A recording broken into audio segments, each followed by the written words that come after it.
ये हम समझते हैं वर्णमाला।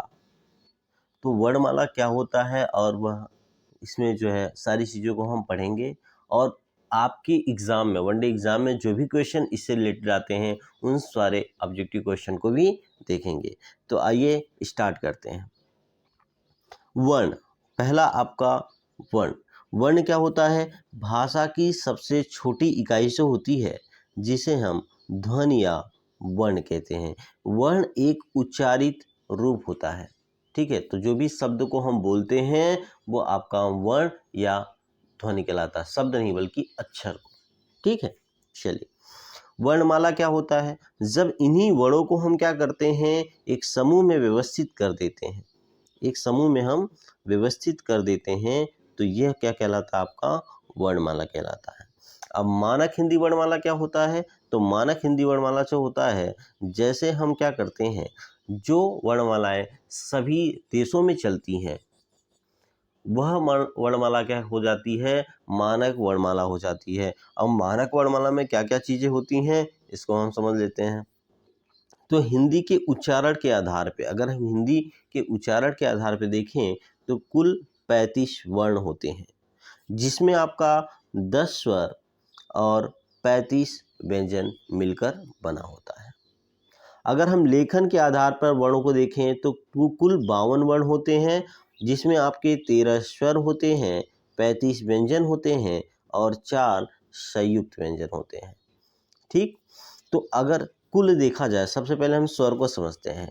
तो स्वर जो है 13 स्वर कौन कौन से हैं? जैसे आपका अ, आ, ई, उ, औ। तो ऋषि ए, ऐ, ओ, औ, अह। तो ये जो वर्ण है टोटल 13 वर्ण है, इसे हम स्वर कहते हैं। इस स्वर की परिभाषा को समझ लेते हैं। स्वर किसे कहते हैं? तो स्वतंत्र रूप से बोले जाने वाले जो भी वर्ण होते हैं उसे हम स्वर कहते हैं। और लेखन के आधार पर अगर बात करते हैं तो 13 स्वर हमने बताया और उच्चारण के आधार पे 10 स्वर। तो अगर उच्चारण के आधार पे आपको, तो जो चीज़ें हमने कोष्टक में यहाँ पे जिस वर्ण को लिखा है उस वर्ण को आप निकाल दीजिए। जो भी आपके वर्ण बचते हैं, जो भी आपके अक्षर बचते हैं उसे हम क्या कहते हैं? जो है उच्चारण के आधार पे स्वर कहते हैं। अब हम बात करते हैं स्वरों के वर्गीकरण की।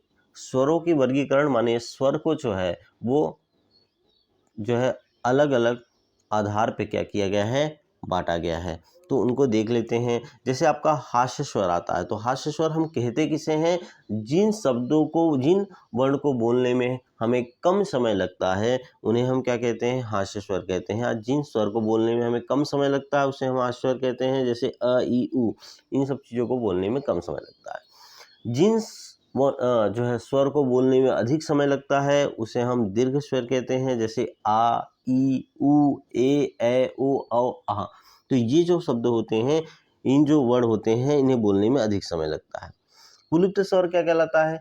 जब जो है दीर्घ से भी ज़्यादा समय बोलने में हमें दीर्घ से भी ज़्यादा समय लगे तो वह हम क्या कहलाता है? पुलिप्त स्वर कहलाता है। जैसे राम, तो ये क्या है? दीर्घ से भी अधिक समय लग रहा है तो इसे हम क्या कहेंगे? पुलिप्त स्वर कहेंगे। चलिए जीभ के आधार पर देखते हैं। तो जीभ के आधार पर, जब हम जीभों के आधार पर क्या करते हैं? स्वरों को विभाजित करते हैं। तो पहले अग्रस्वर। अग्रस्वर का मतलब है कि जीभ के प्रारंभिक हिस्से से। ठीक है, तो ये हमारे शब्द होते हैं ई, ऐ, ओ, जो आप समझ रहे हैं। चलिए मध्य स्वर क्या होता है? मध्य, जब हम जीभ के जो है मध्य हिस्से से जब हम स्वर को बोलते हैं तो वह आपका क्या कहलाता है? मध्य स्वर कहलाता है, जो अ है। पक्ष स्वर, जीभ के पिछले हिस्से से जब हम कहते हैं, जैसे आ, उ, औ, आ, तो ये जो क्या कहलाता है? आपका पक्ष स्वर कहलाता है। ठीक, चलिए अब हम क्या करते हैं, मुंह के खुलने के आधार पे जब हम स्वर को बांटते हैं तो मुंह के खुलने के आधार पे बात की जाए कि जब हमारा मुंह क्या हो, जब पूरा खुलता है तो वो क्या कहलाता है? आपका विवर्त कहलाता है। जैसे आ, तो आ जो है ये जो है स्वर बोलने में हमें क्या है? मुंह को पूरा खोलना पड़ता है, इसलिए इसे हम क्या कहते हैं? विवर्त कहते हैं। अर्धविवर्त का मतलब है जब हमें मुंह को खोलने में आधा खोलना पड़े, जैसे अ, ए, ओ, आ। तो ये जो शब्द हैं इनको हमें बोलने में मुंह को आधा खोलना पड़ता है, इसलिए क्या कहलाता है आपका अर्धविवर्त कहलाता है। नेक्स्ट, अर्धसंवृत्त क्या कहलाता है?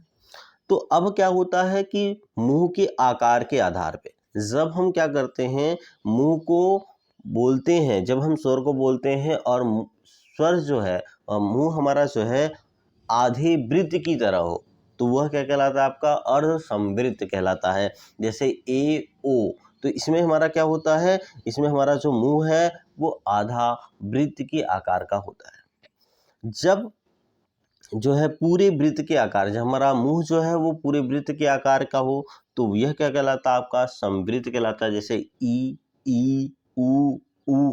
तो ये हमारा जो शब्द है ये आपके पूर्ण संवृत्त शब्द कहलाते हैं। अब ओठों की स्थिति के आधार पे हम क्या करते हैं, जो है स्वरों का वर्णन करते हैं।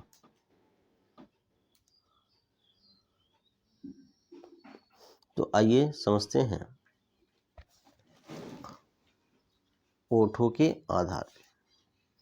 तो ओठों की स्थिति के आधार पे जो होता है आपका अवृतमुखी, माने जब हमारे ओठ जो है वो किसी भी, माने कह सकते हैं वृत्त के आकार के ना हो, तो वह क्या कहलाते हैं, अवृतमुखी कहलाते हैं। जैसे आ, आ, ई, ए। तो ये जो होते हैं आपके अवर्तमुखी कहलाते हैं। जब हमारे ओठ जो है वृत्त के आकार के होते हैं तो वो क्या कहलाते हैं, वृत्तमुखी कहलाते हैं। जैसे ऊ, ओ, औ। तो ये हमारे जो है वृत्तमुखी कहलाएंगे। अब जो है हवा के नाक व मुंह से निकलने के आधार पे, तो जो ये देखिए वेरी वेरी मोस्ट इंपॉर्टेंट है, कई बार एग्जाम में क्वेश्चन पूछा गया है इसे। निरुनासिक स्वर, निरुनासिक स्वर का मतलब है कि वह स्वर जो जिसमें हवा केवल मुंह से निकले, तो उसे हम क्या कहते हैं, निरुनासिक स्वर कहते हैं। इसमें कौन कौन शब्द आते हैं, जैसे अ, आ, ई। ये जो है आपके निरुनासिक स्वर, इसमें इसको बोलने के लिए केवल हवा से जो है हमें जो हमारी हवा है वो केवल मुंह से आती है। अनुनासिक स्वर का मतलब क्या है, अनुनासिक स्वर का मतलब है कि जब हम इन शब्दों को बोलते हैं, जो इसमें हवा जो है वो मुंह और नाक दोनों से आए, तो वह हमारा क्या कहलाता है, अनुनासिक स्वर कहलाता है। जैसे अ, आ, ई। अ, आ, ई जो है इसको बोलने में हमें नाक और मुंह से दोनों से हवाएं निकलती हैं, तो यह अनुनासिक स्वर कहलाता है। घोषक के आधार पे देखा जाए तो घोषक के आधार पे क्या होता है, घोषक होता क्या है, पहले इसको समझ लेते हैं। तो स्वतंत्रियों में जब कंपन होता है, जब हमारा क्या होता है, जैसे आपने देखा होगा जीभ के पिछले हिस्से में एक भाग लटका हुआ होता है, ठीक है। तो उसमें जब हम किसी शब्द को बोलते हैं और उसमें क्या होता है, कंपन होता है, तो वह हमारा क्या कहलाता है, संघोष ध्वनि कहलाता है। सभी स्वर संघोष ध्वनियां होती हैं, माने जितने भी शब्द हैं अ, आ, ई, जब हम बोलते हैं सभी स्वरों को बोलते हैं, तो उसमें क्या होता है, कंपन्य होता है। तो इसलिए हम उसे सभी को क्या कहेंगे, सभी स्वर हमारे संघोष ध्वनियां हैं। ठीक है, आप समझ गए होंगे। आइए समझते हैं प्राण तत्व के आधार पर क्या होता है। जब हम स्वरों को बोलते हैं तो उसमें से क्या होते हैं, मुख से हवा निकलती है। सभी स्वर अल्प प्राण होते हैं।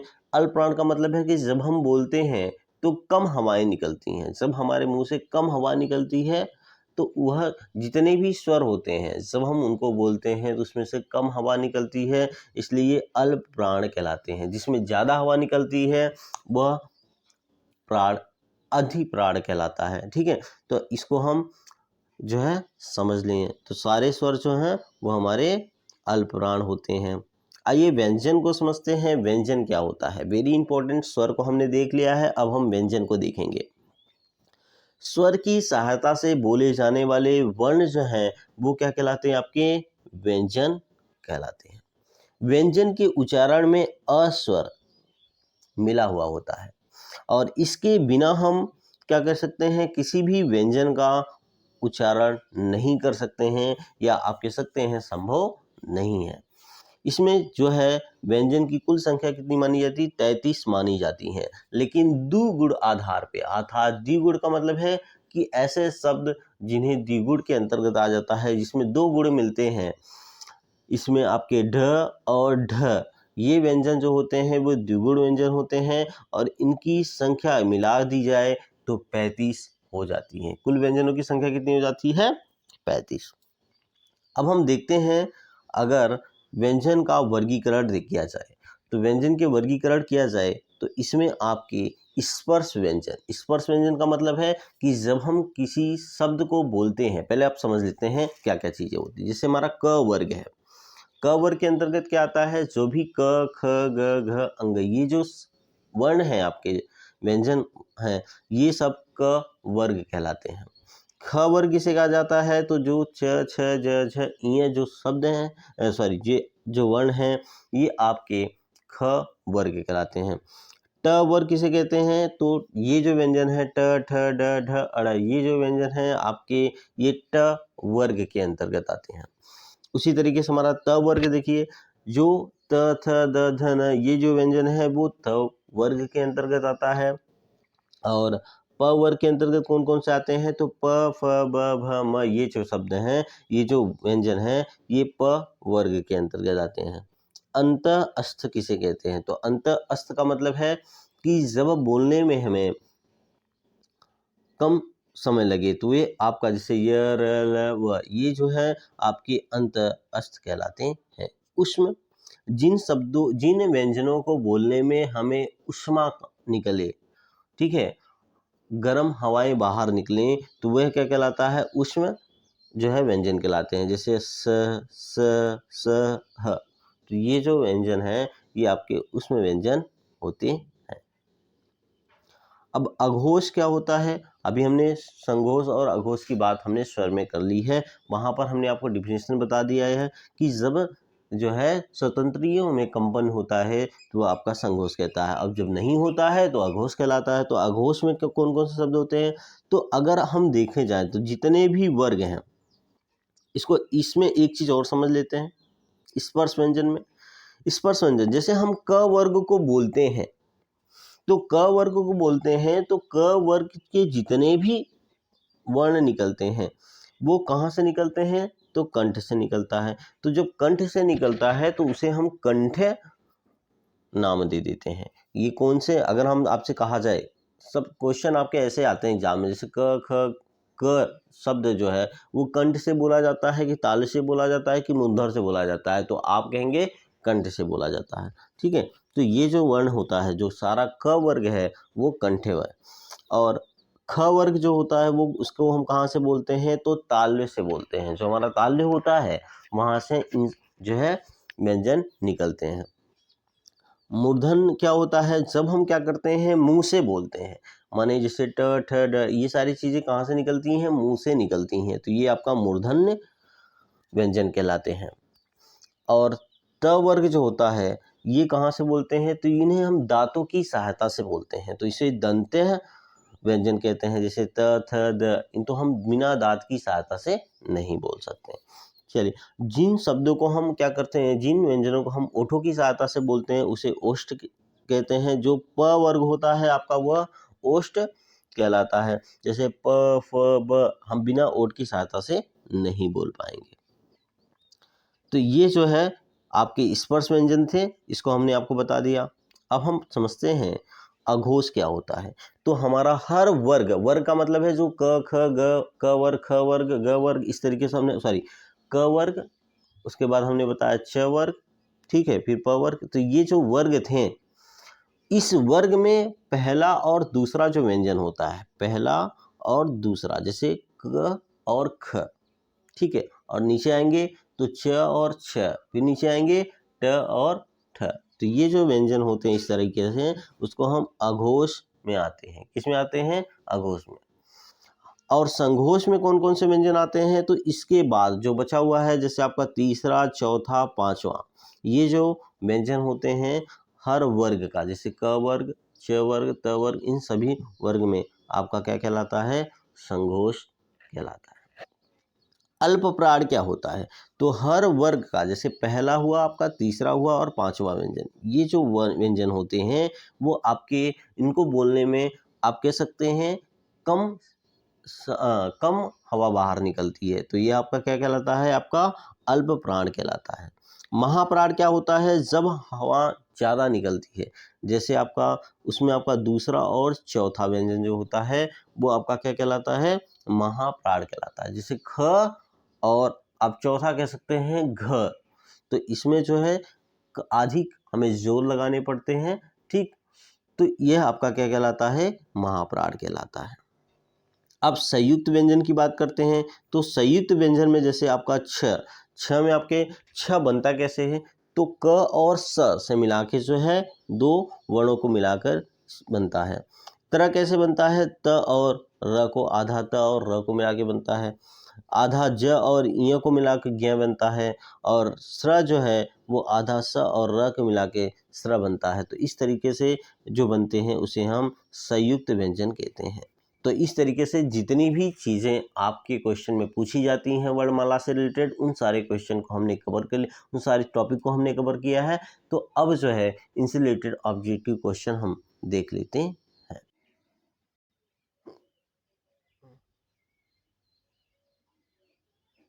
तो भाषा की सबसे छोटी इकाई क्या है?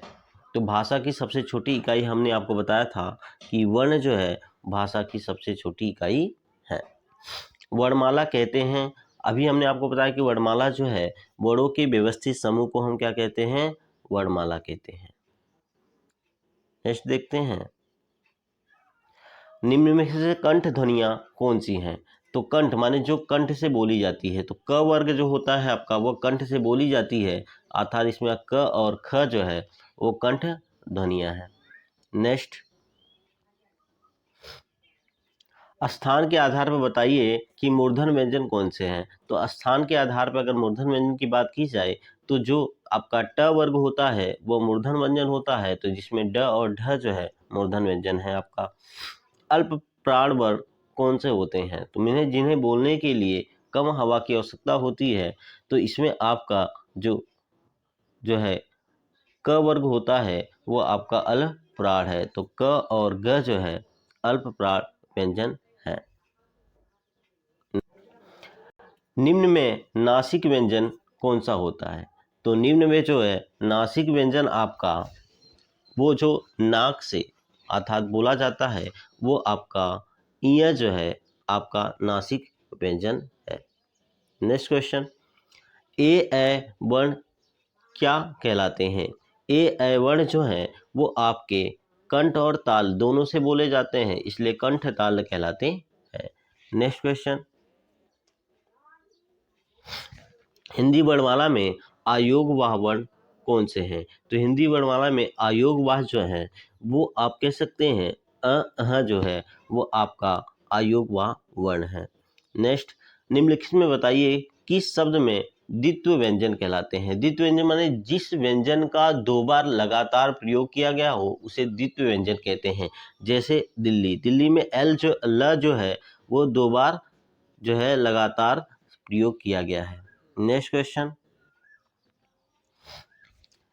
स ह कौन सा व्यंजन कहलाता है? तो स ह जो व्यंजन है वो संघर्षी व्यंजन कहलाते हैं। नेक्स्ट,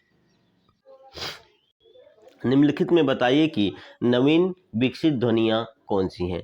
तो अभी हाल ही में जो है नवीन जो विकसित ध्वनियाँ है वो आपका, तो ख ग जो है वो आपकी नवीन विकसित ध्वनियाँ है। निम्नलिखित में कौन सा घोष वर्ण है? घोष का मतलब है कि जो है शब्द आपका कठिनाई से बोला जाता है, तो म जो है आपका घोष वर्ण है। नेक्स्ट क्वेश्चन, कौन सा अमानक वर्ण है? तो जो है आपका म जो है वो अमानक वर्ण है। नेक्स्ट क्वेश्चन, ग ज भ ध्वनि किसकी है? तो क ग ज भ ध्वनि जो है वो अरबी और फारसी की है। हिंदी में मूलतः वर्णों की संख्या कितनी है? तो हिंदी में अभी हमने आपको बताया कि वर्णों की जो है कुल संख्या वो 52 है। नेक्स्ट, झ ध्वनियाँ किसके अंतर्गत आती हैं? तो झ ध्वनियाँ जो हैं वो आपका कह सकते हैं संयुक्त वर्ण के अंतर्गत आती हैं। हिंदी शब्दकोश छ का क्रम किस वर्ण के बाद आता है? तो छ का क्रम जो है वो क वर्ग के बाद आता है, क्योंकि आधा क आपका होता है और क्या होता है भी क, और आप कह सकते हैं स, दोनों मिलकर क्या बनते हैं? छ बनता है। नेक्स्ट क्वेश्चन, ज्ञ वर्ण किस वर्णों की संयोग से बना है? तो ज्ञ जो है वो आधा ज और इय के संयोग से बना हुआ है। अघोष वर्ण कौन सा है? तो अघोष वर्ण कौन सा है? तो अघोष वर्ण हमने बताया आपको स जो है और स ह जो है वो आपका अघोष वर्ण। 4 वर्ण होते हैं जिसमें आपका यहाँ पे दिया हुआ है स जो है वो अघोष वर्ण है। नेक्स्ट क्वेश्चन, घ का उच्चारण स्थान कौन सा है? तो घ का जो उच्चारण स्थान है, हमने आपको बताया कि घ क वर्ग के अंतर्गत आता है, और क वर्ग किसके कहाँ से बोला जाता है? तो ये आपका जो है कंठ से बोला जाता है। तो घ वर्ग जो है वो कंठ का उच्चारण स्थान आता है। तो इस तरीके से आपके जितने भी इंपॉर्टेंट क्वेश्चन थे वर्णमाला से रिलेटेड वो सारे हमने कर लिए।